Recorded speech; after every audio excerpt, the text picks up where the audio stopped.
একজন রাগী মানুষকে তুমি শুধু রাগের সময় ছাড় দিয়ে দিও, রাগ শেষ হয়ে গেলে দেখবে তার থেকে তুমি এমন ভালোবাসা পাবে যে ভালোবাসা দুনিয়ার কোনো শান্ত মেজাজের মানুষ দিতে পারবে না।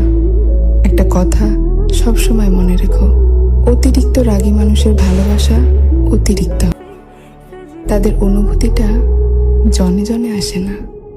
প্রেম করা উচিত একজন ম্যাচিওর ছেলে বা মেয়ের সাথে, যে ভবিষ্যৎ নিয়ে দিক নির্দেশনা দিতে পারবে, নীরবতা বুঝবে, পারিবারিক সমস্যা না বললেই বুঝে নিতে পারবে, ফিনান্সিয়াল ক্রাইসিস বুঝবে।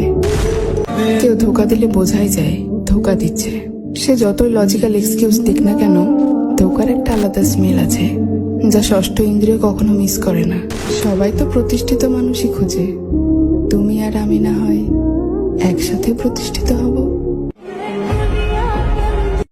যদি তুমি রূপ চাও তাহলে আমি শূন্য, আর যদি ভালোবাসা চাও তাহলে আমি